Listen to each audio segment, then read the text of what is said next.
오늘 이 본문으로 다윗의 마지막 말이라는 제목으로 하나님 말씀을 전합니다. 사람은 본질이 나오는 시간이 있죠.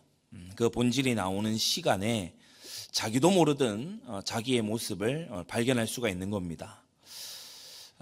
제가 리폼드에서 공부를 할 때 여름 이제 히브리어 헬라어 집중 수업이 있어요. 인텐시브 코र्스가 있어서 이렇게 수업을 하고 아침 8시부터 오후 5시까지 그렇게 아주 집중해서 수업을 하는 그런 시간입니다. 헬라어도 마찬가지로 그렇게 이제 배우게 되는데 히브리어 헬라어. 히브리어는 처음 배울 때 좀 어려운데 시간이 갈수록 약간 쉬워져요. 그런데 헬라어는 처음에 배울 때는 약간 영어하고 익숙한 것 같아서 뭐 생긴 것도 비슷하고, 그런데 갈수록 이 변형이 많다 보니까 갈수록 어려워지는 거예요. 마지막 이제 시험을, 모든 코스를 마무리하면서 마지막에 시험을 보지 않습니까? 모든 학생들이 낑낑대는 것이 느껴져요. 마지막 시험이다 보니까. 이제 마지막 시험 마치고서 이제 교수님이 쭉 보시면서 이제 교수님이 파한대소가 된 거예요. 너무 막 웃음을 못 참아 하시는 거예요. 어떤 친구가 한참 고민한 기색이 역력해. 문제에다 밑줄도 긋고 동그라미도 치고 옆에다 적어보고 지우고 여러 건 한 다음에 하나를 썼어요. 예수스. 정답 처리됐을까요? 안 됐을까요? 정답 처리를 해줬어요. 모르겠어가지고 답에다가 예수님을 적은 거예요. 다행히 신학교라서 정답 처리를 해줬습니다. 사람이 너무 어렵고 이럴 때 그냥 모른다 이러고 넘어갈 수도 있잖아요. 근데 어려울 때 그 신학생의 머리에 예수님이 생각난 거예요.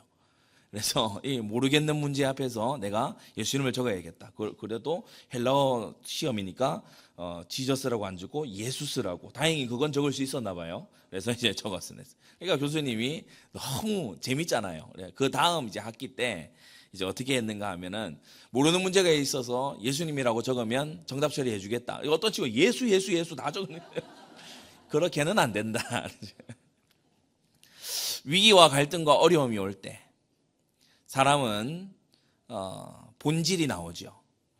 평안할 때 또 반대로 아무 문제 없이 기쁠 때, 감사할 때 그때 또 본질이 나옵니다. 여러분, 저와 여러분들의 본질이 항상 삼일체 하나님을 바라보는 것이어야 될 줄 압니다. 어려움이 올 때에 사람 쳐다보고 사람에게 기대고 사람을 의지하고 그렇게 하지 말고 모든 것에 근원 되시는 하나님을 바라봐야 될 줄로 압니다. 어려울 때에 또는 어려움이 전혀 없을 때에 하나님의 말씀이 떠올라야 돼요. 우리가 있어야 될 자리가 바로 하나님의 말씀이기 때문에 그렇죠. 여러분, 말씀에서 우리의 나아갈 길을 찾게 되시기를 바랍니다. 하나님의 말씀이 떠오른다. 성령의 감동인 거예요. 그러나 불평하고 불만한다. 그건 인간적인 생각인 거죠. 죄스러운 생각 아니겠습니까? 우리가 하나님의 말씀을 붙잡고 특히 회개할 것을 속히 찾아서 하나님 앞에 버릴 죄악들을 속히 버려야 될 줄 압니다.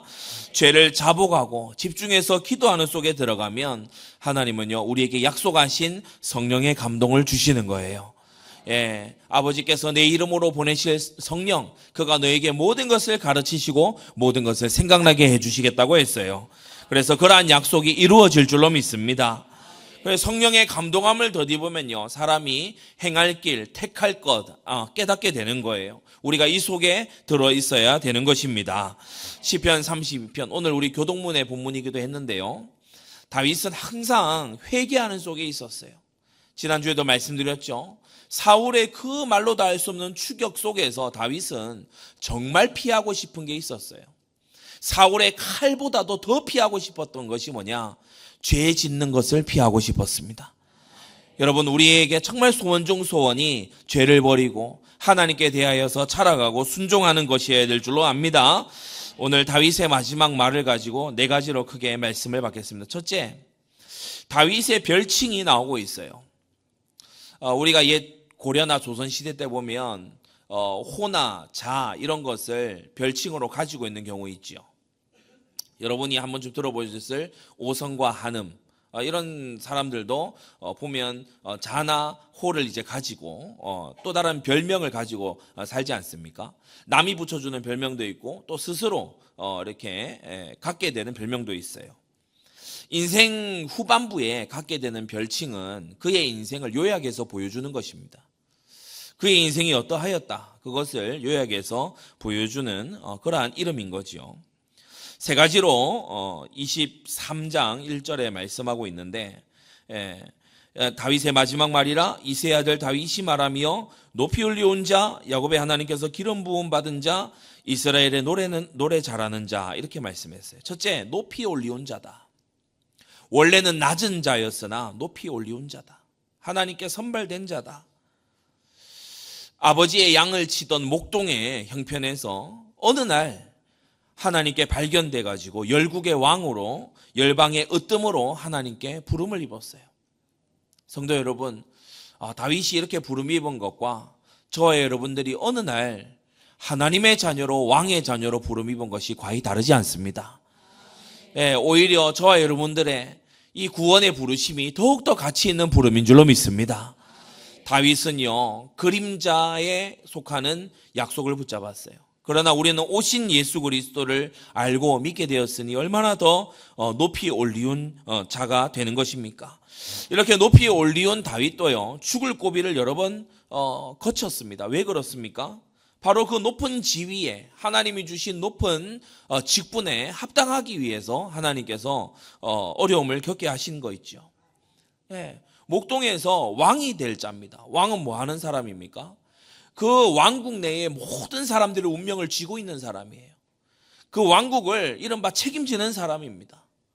오늘날 현대 민주주의 사회처럼 상권 분립이 되어 있거나 그렇지 않아요. 이 왕이요, 말하는 것이 법이 되고, 이 왕이 법으로 통치하는 것이 되고, 그리고 이 왕이 판결도 하는 그러한 절대 권력의 자리에 이 다윗이 서게 되잖아요.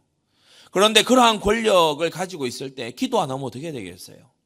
그러한 권력의 자리에서 하나님 말씀과 어긋나게 하면 어떻게 되겠어요? 다윗만 망하는 게 아닙니다. 다윗에게 통치받는 모든 백성들이 함께 망하게 되는 거예요. 그러니까 이 다윗이 그 직분에 어울리는 자가 되기 위해서 어느 만큼 훈련돼야 되는지 알겠죠. 우리 가운데 장로님들, 권사님들, 집사님들 계십니다. 하나님께서 그 직분에 합당하게 하기 위해서 훈련하는 과정이 있음을 알게 되기 바랍니다. 그래서요, 내가 기도했는데 무언가 단번에 응답이 안 온다, 낙심할 게 아니고 기도를 포기할 게 아니고 나를 고쳐야 되는 줄로 압니다. 다윗은요, 기도의 사람이 되는 훈련을 본격적으로 15년을 받았어요. 하나님의 의도를 읽었기 때문에 다윗이 가만히 보면은 이게 언제 끝나냐, 내가 이 세월을 언제쯤이나 마칠까, 그렇게요 불평불만하지 않습니다. 왜냐, 하나님의 의도를 알기 때문에. 다윗도 사람인지라 모압 땅으로 잠시 도피해가지고 평안한 시절을 누려보려고 했지요. 그러나 하나님의 사람 갓이 와서 유다 광야로 들어가라고 했을 때 군소리 없이 들어갑니다. 왜냐, 다윗이 알고 있다는 거예요. 하나님이 지금 나에게 무엇을 하신다는 거, 그것을 알고 있다는 거지요.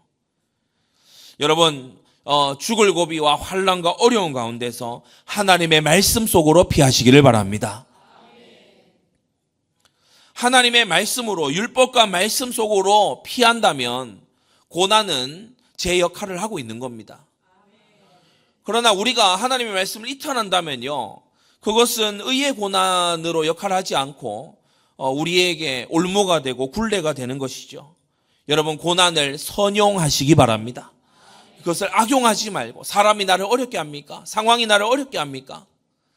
여러분, 세상에서 내가 이유 없이 환난 당하는 것 같습니까? 내 잘못이 아닌데 내가 당하고 있는 것 같습니까? 여러분, 그 안에서 말씀의 피난처로 피하게 되기를 바랍니다. 하나님의 말씀에요, 내가 택할 길이 있고 내가 가야 될 방향이 있는 것이에요. 그러면서 다윗의 사명이 더욱더 확고해지게 하시려고 하나님께서 다윗을 저 이방 땅에 보내셔서 훈련시키신 게 아니고 이스라엘의 각 도시들을 돌아보게 하시면서, 야, 네가 다스릴 땅이 지금 어떠한 형편인지를 봐라. 사울의 다스림 아래에서 이 땅이 어떻게 이방화가 되어가고 있고 가나안화가 되어가고 있는지를 너의 눈으로 똑똑히 봐라. 그래서 다윗이 거룩한 나라에 대한 갈망이 더욱더 확고해질 수 있도록 그렇게 하나님이 섭리하셨죠. 두 번째, 다윗의 별칭은 하나님에게 기름 부음 받은 자입니다. 우리가 잘 아는 것처럼 기름 부음 받은 자, 구약의 메시아, 신약의 그리스도를 의미하지요. 다윗은 오실 예수 그리스도를 예표하는 인물입니다. 예. 누구에게 기름을 부었습니까? 선지자에게, 그리고 제사장에게, 왕에게 기름을 부었어요. 선지자는 하나님의 뜻을 알려주는 역할을 하는 기름 부음 받은 자고요.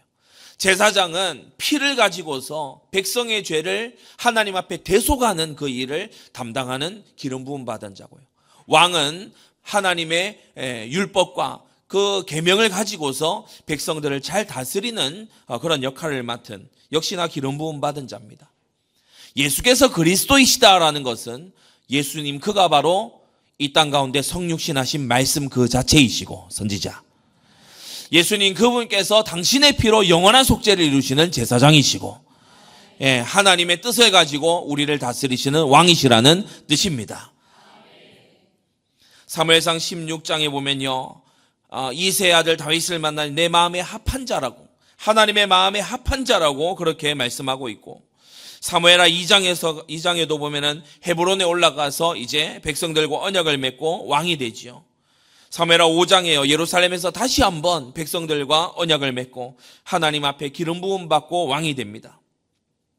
그래서 총 3번 기름 부음을 받게 되죠. 사무엘에게 먼저 기름 부음을 받고, 헤브론에서 다시 한번, 그리고 예루살렘에서 다시 한번 이 일이 일어나게 됩니다. 하나님께서 이 다윗에게 특별한 임무를 주셨어요. 다윗 이후에 일어난 다른 왕들은 주로 한 번씩 기름을 부음받아요. 그런데 다윗은 3번이나 기름을 하나님이 부으시면서 특별한 사명을 맡겨주신 거 있죠. 그는 기름 부음 받은 자답게 하나님의 신에 크게 감동된 생애를 살았어요. 성도 여러분, 응답 중에 응답이 하나님의 신에 감동되는 것입니다.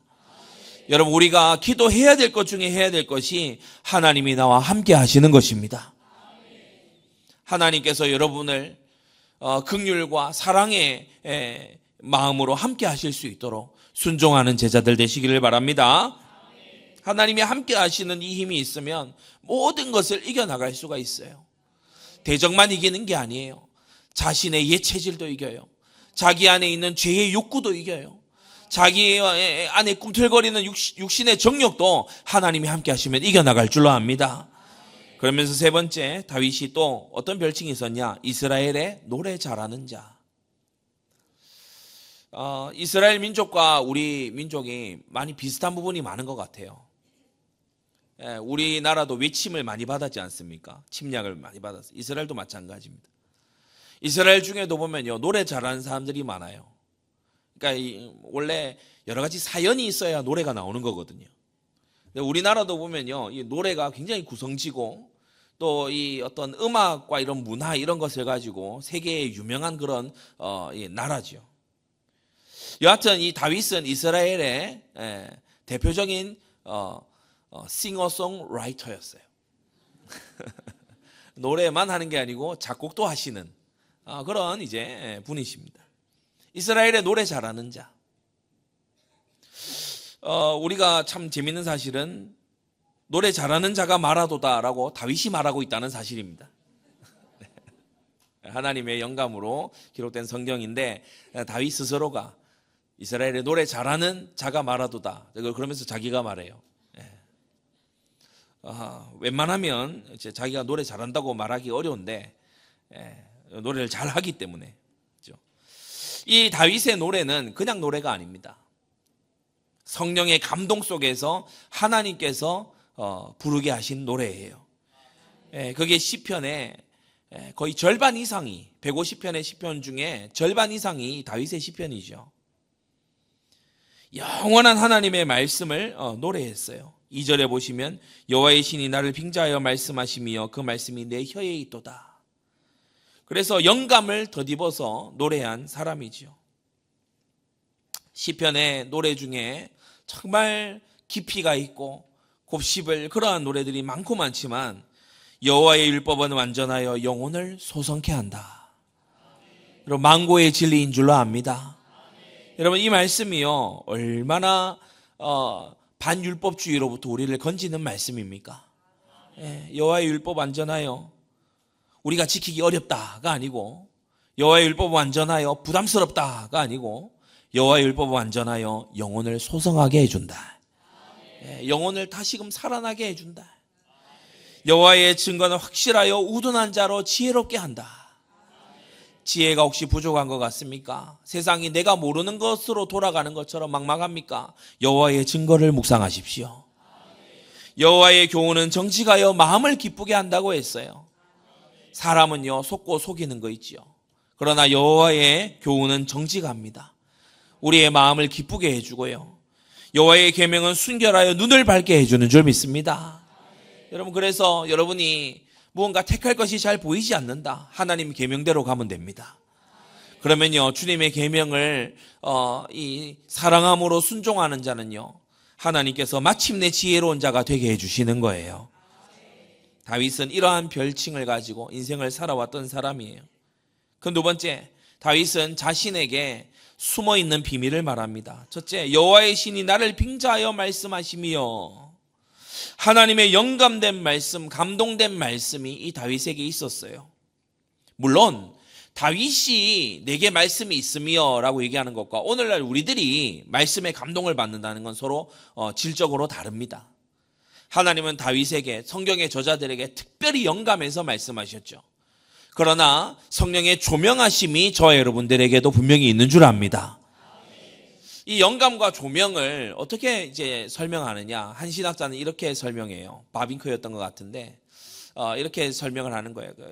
이 자동차를 이제 만들어서 이제 이 마차나 이런 것을 만들어서 타지 않습니까? 그죠? 말이 앞에서 끌든지 아니면 기관차가 앞에서 끌든지 이제 초기에 모델이 있잖아요.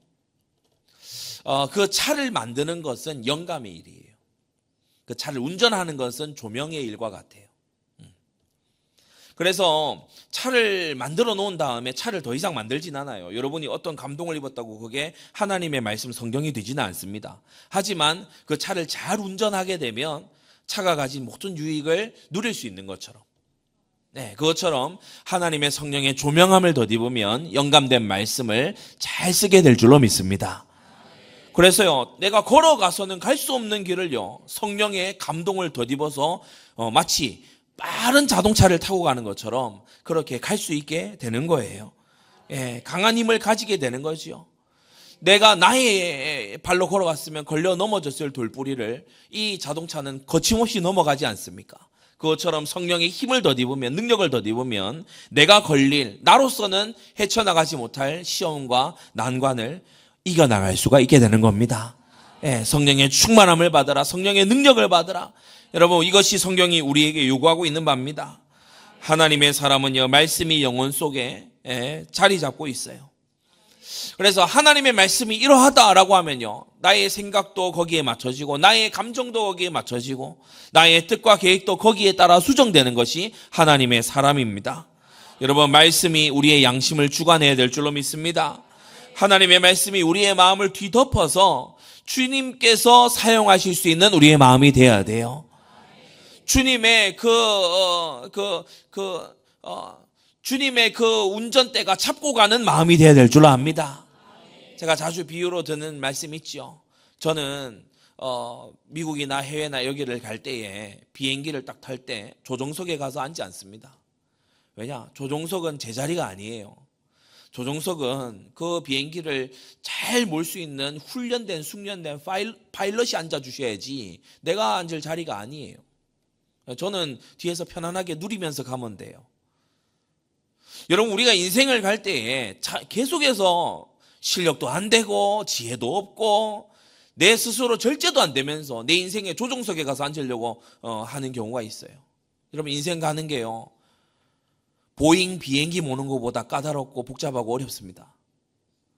인생의 조종석을 주님께 내어드리시기 바랍니다. 주님이 조종하는 것을, 주님께서요 가지고 가시는 것을 우리가요 순종하고 따라가고 감사하고 그렇게 해야 되는 것입니다. 하나님의 말씀은 살아있고 운동력이 있는 말씀이어서 이 말씀은 창조의 말씀이에요. 없는 것을 있게 하시는 능력의 말씀입니다.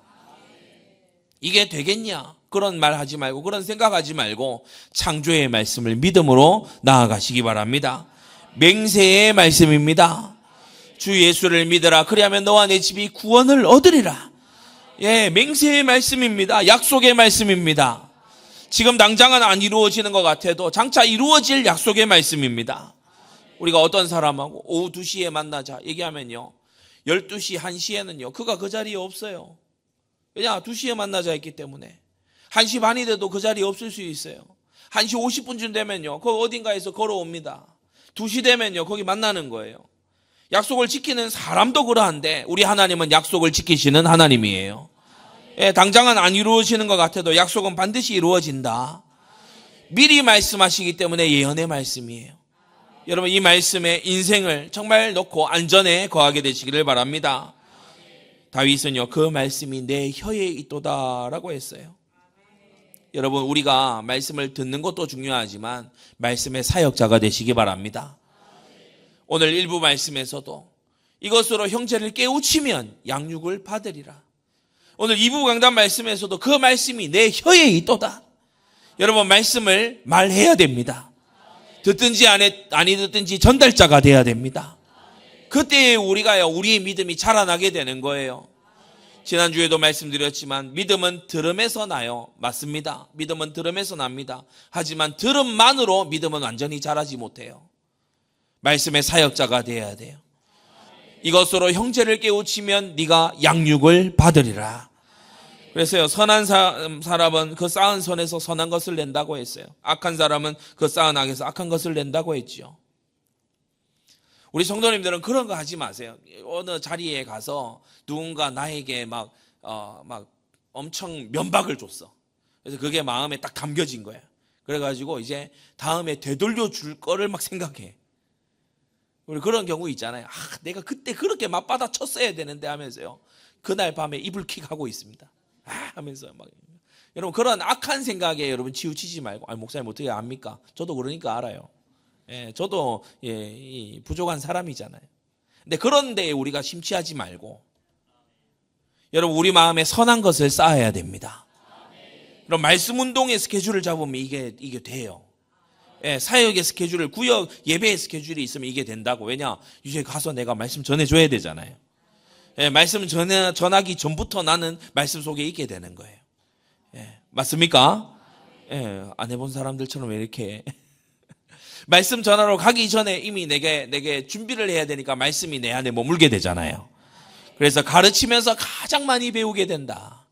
예, 전하면서 가장 많이 우리의 것이 되는 거예요. 말씀이 영혼에 자리 잡게 되기를 바랍니다. 그냥 듣고 흘려버리는 말씀이 아니라 하나님의 말씀, 성경 66권이 마음에 자리 잡게 되기를 바랍니다. 다윗은 엔게디 굴에서 하길라 이 산에서 2번이나 사울을 죽일 절호의 기회를 만났어요. 그런데 그때에 기름 부음 받은 자를 해하지 말라. 너는 너의 방백을 저주하지 말아라.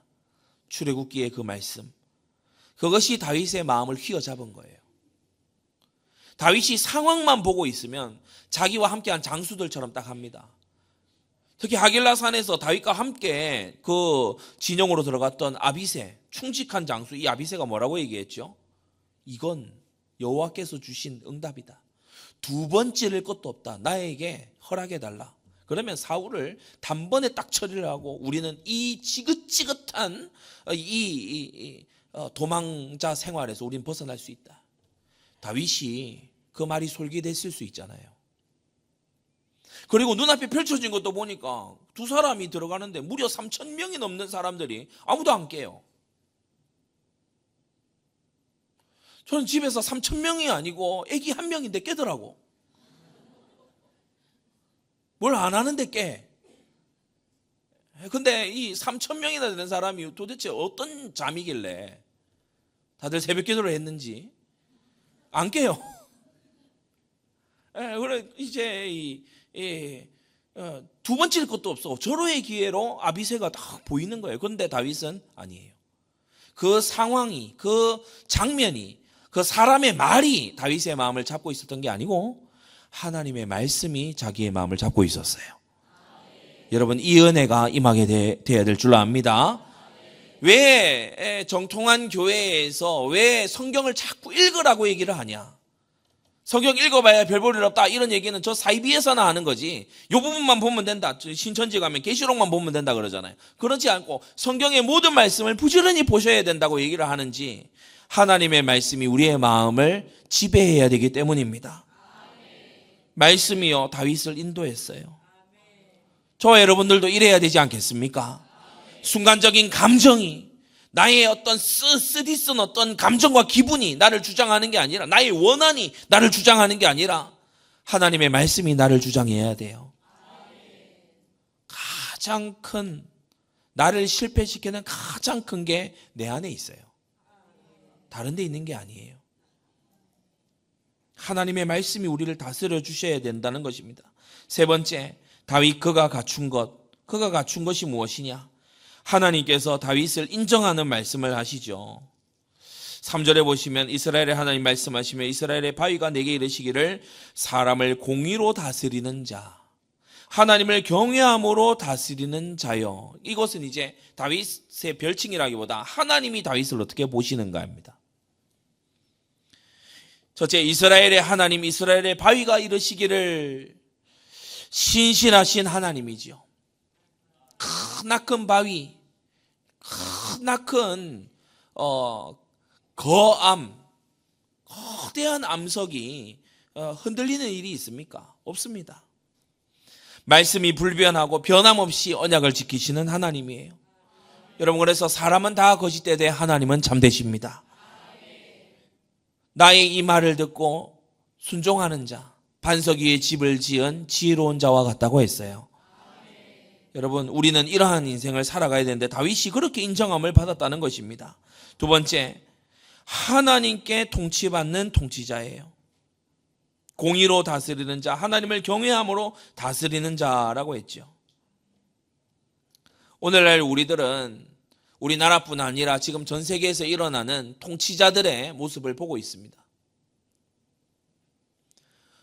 미국에도 리더십이 바뀌었고, 우리가 작년 2024년 한 해 동안 전 세계에 이제 유엔에 가입된 197개국 가운데 거의 절반 이상, 60% 정도라고 해요. 절반 이상이 전부 이 정치 지도자가 바뀌는 그런 엄청난 큰 해였죠. 그러니까 이제 새로운 리더십들이 지난해 또 올해 초부터 막 활동을 하기 시작하는 거예요. 그러니까 각 나라마다 지도자들이 바뀌어 놓으니까 외교 정책이라든지 국가 간의 관계라든지 또 경제 정책이라든지 또 전쟁의 판도라든지 이런 것들이 굉장히 많이 바뀌고 있습니다. 많은 지도자들을 보지요. 하나님의 뜻을 거역하는 지도자도 보고요.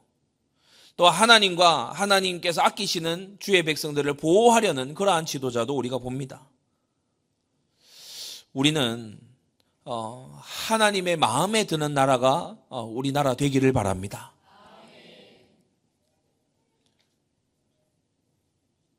어떤 나라를 향해 지향하느냐?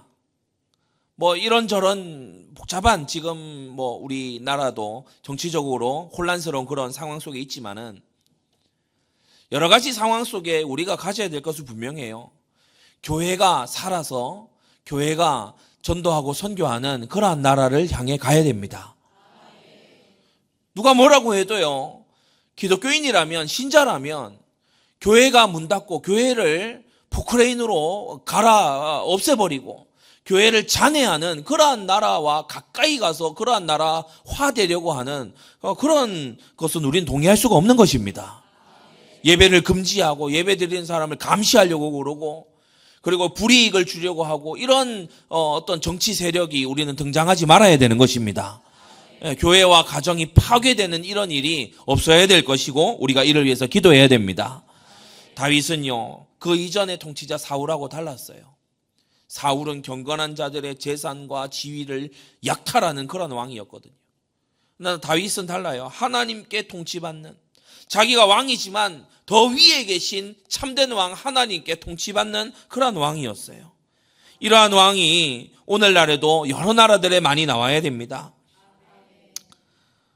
다윗의 책임과 사명이 크지요. 왕이 된 자는, 통치자가 된 자는 책임과 사명이 큽니다. 아무나 하겠다고 나서서 되는 일이 아니죠. 신명기 17장에는 왕의 규례를 말씀하고 계시는데 왕이 해야 될 일이 있어요. 아내를 열어두지 말아야 돼요.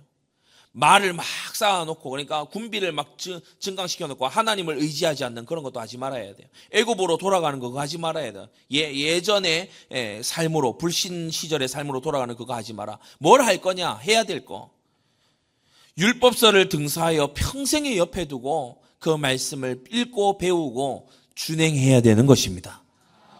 무슨 말이죠? 하나님의 최고의 율법을 지키라는 것입니다. 왕에게는 헌법이 있어요. 왕에게는 헌법이 있는데 그 헌법이 뭐냐? 하나님의 율법입니다. 예. 그렇게 될 때에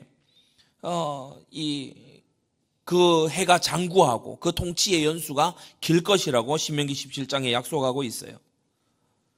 다윗은 부족함과 허물이 있었던 사람이지만 전체적인 방향이 뭐였냐? 신명기 17장의 말씀을 따르는 방향이었어요. 완벽하게 다 지켰냐? 그러지 못했어요. 우리가 봤듯이 다윗도 허물이 많은 사람이었어요. 여러분, 교회는 허물 있고 부족하고 죄를 지은 사람을 배척하는 곳이 아닙니다. 죄와 허물과 부족과 연약이 있어도 다 품습니다. 하나만 있다면 뭐냐? 회개만 있다면. 회개만 있다면.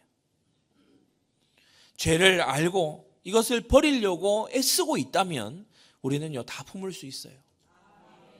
그러나 죄를 권리로 주장하고 이것이 나의 약함이니까, 악함이 아니고 약함이니까 이걸 용납하라고 그러고 교회 보고 그것을 받아들이라고 그러고, 예를 들어서 동성 커플이 와가지고서는 교회가 이것을 받아들여라, 부부로 인정해달라. 우리는 그렇게 할 수는 없는 것입니다.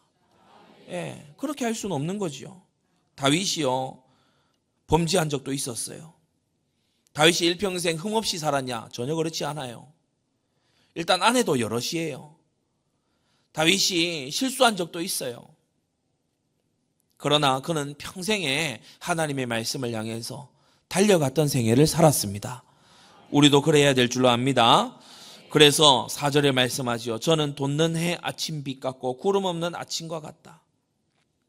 화창한 아무것도 이 그를 거스리는 것이 없는 그러한 맑은 아침 같은 그러한 인생을 하나님께서 다윗에게 선사하신다. 비후의 광선으로 땅에서 우미 돋는 새 풀처럼 그렇게 싱그럽고 새로운 힘이 있는 그러한 왕국으로 하나님께서 만들어 주신다. 하나님께 인정받는 우리나라가 돼야 돼요. 제가 그 대학 들어가서 이제 대학 신입생 때는 주로 선배들이 밥을 다 사주잖아요. 그래서 특히 3, 4월은 주로 1학기 때는 주로 그렇습니다. 쭉 이제 밥 스케줄을 무조건 잡자 그래서 막 캘린더가 바빠요. 신입생 때 되면 그죠? 밥을 먹는 중에 저는 뭐 선배 동기 안 가리고 이제 복음 전하니까 앉아가지고 이제 복음 전하는데 이 앞에 있는 선배는 당시에 이제 그 고려대 100주년이라고 해가지고 100주년 기념관을 삼성이 지어주는 그런 어떤 협약을 할 때 있었어요. 근데 제 앞에 앉은 이 선배는 그것을 지어줄 때 삼성 회장 오지 말라고 시위 주도한 주도자예요. 예. 본인 입으로 얘기해요. 안티기독교라고 얘기해요. 안티기독교와 열혈기독교 상업고 들어간 열혈기독교가 마주 앉아서 밥을 먹어요. 저는 기도하고 먹을게요 그랬어요. 같이 기도하자고 안 할 거니까 저는 기도하고 먹을게요 그랬어요. 기도하고 먹으니까 이제 피식피식 비웃어요. 교회 다닌다고. 제가 얘기했어요. 우리나라가 이렇게 발전하게 됐을 때 이 새벽종이 울렸네 하면서 새마을운동하고 그랬다니, 뭐 새마을운동도 당연히 비웃을 거 아니에요, 그죠? 그러니까 그 종이 무슨 종인지 아냐? 그 종이 교회 종이다. 그러니까요. 그래서 어쩌라고 이러더라고. 그래서 이 밥을 먹는 건지 지금 싸움을 하는 건지. 예. 아무튼 그래서 밥 잘 먹었다 그러고, 제가 또 빨리 먹으려면 엄청 빨리 먹을 수 있잖아요. 그래서 엄청 빨리 먹고 약간 무한하게끔 엄청 빨리 마시고 밥을 마시고 그리고 이제 일어났던 기억이 있습니다. 여러분, 우리나라가 새벽을 깨우고 기도하고 근면하게 성실하게 그리고 내가 무슨 뭐 어느 집안 출신이네 이런 것을 유교가 짙었던 그런 것에서는 계속해서 따졌는데, 그게 아니라 하나님이 내게 주신 나의 길을 찾아서 정말 근면성실하게 힘써 노력했던 지난 몇십 년간 하나님께서요 우리나라에 비약적인 발전을 주셨어요. 그야말로 세계에서 10손가락 안에 드는 이 작디 작은 나라에서 그런 기적을 하나님이 주셨죠. 어렵다 힘들다 하지만은 때마다 철마다 보면은 사람들이 해외도 마음껏 다니는 그런 나라가 됐죠. 그러나 지금 우리는 어떻습니까? 지금 우리는 그 풍요와 번영을 가지고서 뭘 하고 있습니까? 그 넓어진 기회들을 가지고 뭘 하고 있습니까? 우리가 다시 한번 하나님의 통치 아래에서 겸손해져야 될 때입니다. 그래서 이번에 그 세이브 코리아 기도 모임이 전국적으로 되게 유명해졌잖아요. 그래서 거기 이제 조직위원장, 운영위원장 제가 전부 다 잘 알거든요. 그분들이 그런 얘기를 해요. 그 전혀 교회에 대해서 무관심했던 분들도 광장으로 나와서 얼떨결에 같이 기도들 하고 있다고. 나와서 같이 기도합시다 이러니까 이제 약간 교회 안 다니는 분들은 약간 뻘쭘한 거예요. 막 옆에서 막 이렇게 기도하는데 뻘쭘하게. 저도 한번 그 모임 가봤더니 되게 열정적으로 기도하시는 분들 계시더라고. 근데 이제 길 가는 분들은 이제 그냥 이렇게 서서 몸 이렇게 하고 있어요. 구경하고 있어요. 기도하는 우리나라가 돼야 돼요. 예, 정말 하나님께서 다스리시는 나라가 돼야 돼요. 예. 저 반대의 어떤 곳에 계시는 분들도 나라를 사랑하는 마음이 아니겠습니까? 광장으로 나왔다면 그런 분들도 정말 올바르게 우리가 선도해서 함께 이 나라를 세워나가야 될 줄로 믿습니다. 네, 그리고요 세 번째, 이 다윗이 고백합니다. 하나님이 나를 이렇게 존귀히 여겨주시니.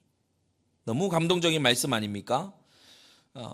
나의 모든 구원과 나의 모든 소원을 어찌 이루지 아니하시랴. 이게요 구원론적으로 봐도 완벽한 그러한 문장입니다. 구원을 이루지 아니하시랴.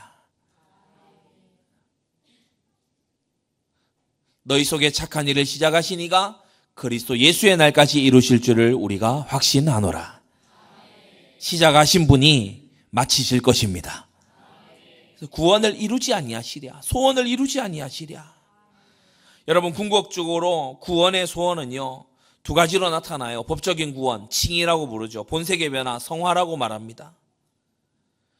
사람이 거듭나면 신분만 바뀌는 게 아니에요. 새 사람이 되고 새 피조물이 돼서 그가 원하는 것이 달라집니다. 예수 그리스도를 구주로 고백할 때 약속하신 성령은 우리 마음에 오셔서 하나님 아버지께서 명하신 그것을 원하게 만들어 주십니다. 이루지 아니하시랴. 그리스도의 그 속죄로 주신 영원한 구원의 약속을 이루지 아니하시랴. 설사 신자들이 어느 정도 타락하고 넘어지는 일이 있더라도 주님은요 회개케 해서 새 마음을 주셔서 지난날의 모든 허물들을 미워하는 마음을 주셔서 궁극적으로 성화를 거쳐 영화로 이끌어 가시는 것입니다. 이게 하나님의 사랑이에요.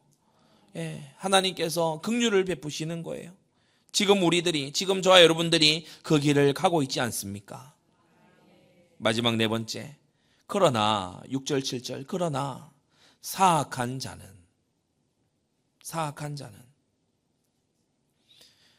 이 하나님의 말씀의 통치 속에 들어있지 아니하고 구원받지 못해서 소원이 하나님과 전혀 맞지 아니하는 그러한 사악한 자는 첫째, 다 내어버리올 가시나무 같다고 했어요. 우리가 어디에 쓰려고 해도 이것은 뭐 제목이 될 수도 없고 뭐 가구를 만들 수도 없고 그렇다고 해서 뭐 이것을 가지고서 뭐 여러 가지로 뭐 태워서 땔감으로 쓰려고 해봤더니 이상한 연기가 또 나는 거야. 그럼 이건 아무짝에도 못 쓰는 거죠. 가시나무입니다. 버려야 될 가시나무. 비류들, 영원한 형벌을 받기로 예정된 자들, 무가치한 쓸모없는 이런 자들, 사악한 자지요. 여러분, 하나님의 영광이 우리의 궁극적인 목적입니다. 하나님은 보편구원, 만인구원을 하시는 분이 아니에요. 천국은 하나님의 사랑과 자비를 영원히 선전할 것이고, 지옥은 하나님의 공의와 그분의 신실하심을 영원히 선전하게 될 것입니다. 결국은 하나님의 영광을 나타내는 것이 주님의 마지막 최후의 목적인 거예요. 그 가운데 하나님의 사랑과 은혜를 나타내는 그 도구로 저와 여러분들이 부름받았다는 게 놀라운 하나님의 은혜이지 않습니까? 그러나 가시나무로 쓰임받는 이러한 자들이 있어요. 손으로 잡을 수 없음이로다. 예, 그래요. 뭐 지팡이로 쓰려고 손으로 잡을 수 없어요. 가시가 곳곳에 박혀 있으니까 손으로 잡을 수가 없어요. 사악한 자들 어떻게 되냐? 하나님의 손에도 안 잡히고 하나님의 사람들에게도 이 사람들은 어울려지지 않아. 통제되지 않아. 예, 찌르는 거예요. 찌르는 거예요. 이렇게 막 아프게 하는 거예요. 자기의 본질이라서 자기도 어떻게 할 수가 없어. 그러니까 인간의 손으로는 이 사람을 어떻게 할 수가 없는 거예요. 그러므로 7절에 보면 그것들을 만지는 자는 철과 창자루를 가져야 하리니 그랬어요. 철과 창자루를 가져야 돼. 그러니까 날카로운 어떤 것을 가지고서 이 가지들을 쳐내는, 이 가시나무를 쳐내는 그 일을 안 하고서는 이 도리어 공격을 받는 거예요. 다윗이 사울을 향해서 얼마나 나는 무죄하다고, 나는 반역할 뜻이 전혀 없다고 얼마나 이 항변을 했습니까? 그죠? 옷자락을 베고 증거로 보여주고, 창과 물병을 가지고 와서 또 증거로 보여주고, 내가 죽일 수 있는데 안 죽이지 않냐? 봐라, 내가 안 죽인다. 사울 당신을 내가 죽일 이유가 없지 않느냐? 아무리 얘기해도요, 가시나무 사울은 안 돼요. 다윗과 연합이 안 돼. 자기 사위 아닙니까? 근데 연합이 안 돼요. 끝까지 연합이, 죽을 때까지도 연합이 안 돼. 왜 그렇죠? 사악한 자이기 때문에. 어쩔 수 없어요. 철과 창자루를 가지고 쳐내는 수밖에는 이 도리가 없는 거예요. 뿌리가 뽑혀진 가시들은 즉시 불에 태워지지요. 우리가 마태복음 3장의 말씀을 오늘 새벽에도 우리가 묵상을 했습니다. 좋은 열매 맺지 않는 나무마다 지켜 불에 던지게 될 것이다. 여러분은 가시를 내는 자가 되지 말고 좋은 열매를 내는 자들이 되시기를 바랍니다. 시편 32편에 악인에게는 많은 슬픔이 있지만 여호와를 신뢰하는 자에게는 인자하심이 두른다고 했어요. 악인에게 온 슬픔을 가지고 여러분이 공감하고 위로하고 위해주고 도와주고 그런 무지한 짓을 하지 마세요. 무분별한 자비만큼 무서운 게 없습니다.